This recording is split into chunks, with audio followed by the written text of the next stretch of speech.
کچھ کہتے ہیں جی وہ یہاں لوگوں کا جو ایک مدافعتی نظام ہے،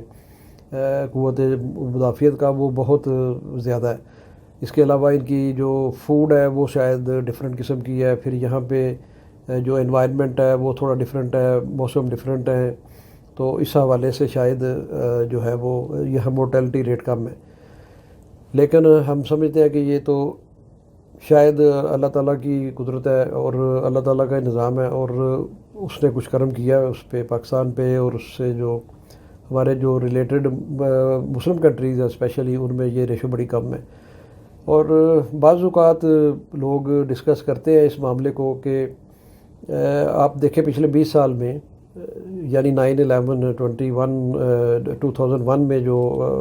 ٹوین ٹاورز پہ اٹیکس ہوئے تھے، اور اس کے بعد ایک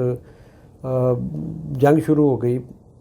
جس کا آغاز جو تھا وہ افغانستان سے کیا امریکہ نے اور نیٹو کی فوجوں نے 40 ممالک کی، اور اس میں آپ دیکھیں کہ وہاں سے وہ شروع ہوا، اور افغانستان میں بے شمار انوسینٹ بچوں کو، عورتوں کو اور مردوں کو جو ہے وہ شہید کیا گیا۔ اس کے علاوہ اس کا اثر پاکستان پر بھی پڑا، جو فرنٹ اسٹیٹ تھا اس وار میں امریکہ کی، اس میں بھی 70-80 ہزار لوگوں کی جانیں گئیں۔ ہمارے فوجی جوان، افسر، پولیس والے وہ اس میں کام آئے، اور یہ پھیلتی پھر عراق میں میس ڈسٹرکشن کے جو ویپنز تھے، یہ انہوں نے کہا جی وہاں پر ہیں، تو صدام حسین پہ چڑھائی کر دی انہوں نے عراق پہ، اور وہاں جا کے لاکھوں لوگ مار دیے، جبکہ وہاں سے کوئی وہ ایسا آلہ نہیں ملا، کوئی ایسے اس طرح کی چیزیں نہیں ملیں، کوئی مہلک چیزیں، کوئی مہلک ہتھیار جو تھے۔ اس کے بعد لیبیا پر اور شام پر، یمن پر انہوں نے یلغاریں کی، اور ستم ظریفی یہ دیکھے کہ شام نے رشیا سے مدد لی، اور وہ بھی ان مسلمانوں کو مار رہا تھا، رشیا اس کی فیور میں بشار الاسد کی، اور دوسری طرف سے امریکہ جو تھا وہ اٹیک کر رہا تھا، اور اس میں جو لوگ وہاں پر مر رہے تھے، شہید ہو رہے تھے، وہ سارے مسلمان ہی تھے۔ آپ اندازہ لگائیں کہ 50,000 بچے صرف سیریا میں مارے جا چکے ہیں، شہید ہو چکے ہیں، چھوٹے چھوٹے بچے۔ تو ان کی ہائیں، ان کی بد دعائیں جو ہیں وہ ساتوں آسمان پھاڑ کے پہنچی ہوں گی اللہ تعالیٰ کے حضور۔ تو ایک یہ تصور کیا جا رہا ہے، یہ گمان کیا جا رہا ہے کہ شاید ہمارے جو مسلم کنٹریز ہیں ان میں نہ تو کوئی اتفاق ہے باہمی، نہ کوئی ان میں اتنا شعور ہے، اتنی عقل ہے، آلدو کہ ان کے پاس تیل کی عرب ممالک کے پاس ایک پاور ہے، اور اس کو بھی وہ استعمال کرنا ان کو بالکل پتہ ہی نہیں کہ کیسے اس کو استعمال کرنا ہے۔ اور اگلے 10 سے 20 سالوں میں آپ دیکھیں کہ امریکہ میں ٹیسلا نے اور نکولا اور بڑی کمپنیوں نے الیکٹرک کاریں اور ٹرک بنانے شروع کر دی ہیں، تو اگلے 20 سالوں میں آپ دیکھیں گے کہ یہ اس کا جو استعمال ہے گیسولین کا، یہ کس حد تک کم ہو جائے گا، اور ان ممالک کو جو آئل پروڈیوسنگ کنٹریز ہیں، خاص طور پہ عرب ملک، ان کی اکانومی پہ بڑا فرق پڑے گا،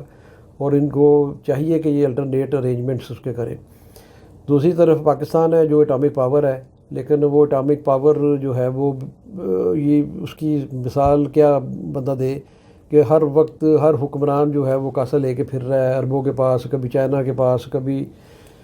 کسی کے پاس، جو کرپشن کی وجہ سے وہاں پہ اتنے زیادہ پاٹ ہول بن چکے ہیں، گڑھے پڑ چکے ہیں ان کو بھرنے کے لیے۔ وہ پاکستان کی وہ یعنی ایک کریڈیبلٹی جو ایک ایز اٹامک پاور ہونی چاہیے تھی، وہ کہیں بھی نظر نہیں آتی آپ کو۔ تو یہ ساری جو ناکامیاں ہیں مسلمان کنٹریز کی، ان کو کیسے مٹیریلائز کیا جائے، کیسے اس کو بیان کیا جائے، یہ تو افسوس والی بات ہے۔ تو لگتا یہی ہے کہ قدرت کو شاید رحم آ گیا ان پہ، یہ جو بچے اتنے سارے شہید ہوئے، عورتیں ہوئیں، اور یہ اتنا ظلم ہوا مسلمانوں پہ، تو اس کا بدلہ کو قدرت ہی لے رہی ہے، ہمارے بس کی تو یہ بات نہیں ہے۔ اور اسی کے نتیجے میں یہ فگر میں نے آپ کے سامنے رکھی ہے، لوگ یہ خیال کرتے ہیں، تجزیے کرتے ہیں، تبصرے کرتے ہیں کہ شاید ابھی تک 18 لاکھ جو لوگ ہیں وہ نان مسلم کنٹریز میں بھی ان میں کچھ مسلمان بھی ہوں، لیکن وہ بہت چھوٹی تعداد میں ہیں، تو وہ اب تک ہلاک ہو چکے ہیں، جس کے خلاف نہ کوئی سپر پاور کوئی ایکشن لے سکتی ہے، اور وہ بلکہ بے بس ہو چکے ہیں اس کے آگے۔ اور مسلمان ممالک جیسے وہ کہتے ہیں نا کہ گیہوں کے ساتھ گھن جو ہے وہ بھی پستا ہے، تو مسلمان ممالک میں بھی اس کا جو اثر آیا ہے تھوڑا سا، اس سے کوئی 2 لاکھ کے قریب وہاں پر بھی ہلاکتیں ہو چکی ہیں۔ تو الٹیمیٹلی اس کو اسی طرح کنکلوڈ جو ہے وہ لوگ کرتے ہیں مختلف محفلوں میں کہ یہ اللہ کا عذاب ہے ان ملکوں پہ، اور یہ کچھ جو اسلامی ملکوں میں یہ کیجویلٹیز وغیرہ ہو رہی ہیں یہ ان حکمرانوں کی وجہ سے عذاب ہے، جن حکمرانوں میں اتنی دم نہیں کہ وہ ان کے ساتھ بات کر سکے، ان کے ساتھ بیٹھ سکے ایک ٹیبل کے اوپر اور ان کو قائل کر سکے، اور یہ بلکہ ان کے اعلی کار بنے ہوئے ہیں یہ جو ہمارے بڑے بڑے اسلامی ممالک ہیں۔ تو یہ ایک تجزیہ تھا۔ جو نئی دوسری لہر اس وقت چل رہی ہے، وہ لاک ڈاؤن چل رہے ہیں پوری دنیا میں، اسینشیل ٹریول صرف ہو رہا ہے، نان اسینشیل ٹریول پر بھی پابندی ہے۔ بڑی بڑی کمپنیاں، ایئر لائنیں اور بہت جو بڑے ادارے ہیں وہ بینکرپٹ تقریباً ہو چکے ہیں، تو پوری دنیا کا معاشی نظام تباہ ہو چکا ہے۔ جبکہ اسی دوران پاکستانی معیشت اگر دیکھیں تو ہماری ایکسپورٹ انڈسٹری بڑی بوم پہ ہے، construction industry, auto mobile industry اور اس سے ریلیٹڈ اور بہت ساری انڈسٹریز جو کنسٹرکشن سے ریلیٹڈ ہیں وہ چل رہی ہیں بڑی زبردست طریقے سے، اور پاکستان میں حالات آلموسٹ نارمل ہیں۔ کوئی ایسا بندہ ایس او پیز پہ عمل بھی نہیں کر رہا، اور نہ ہی کسی کو اتنا زیادہ اس سے خوف ہے۔ تو ان ملکوں میں تو بہت زیادہ خوف ہے، اور 5 بندے اکٹھے نہیں ہو سکتے، $1,00,000 جرمانہ ہے اس کا۔ اگر آپ نان ایسینشیل باہر نکلیں گے، اگر آپ کو پکڑتے ہیں، چیک کرتے ہیں، تو وہ بھی آپ کو $750 جو ہے وہ اس کا جرمانہ آپ کو پے کرنا پڑے گا، ٹکٹ ملے گی آپ کو۔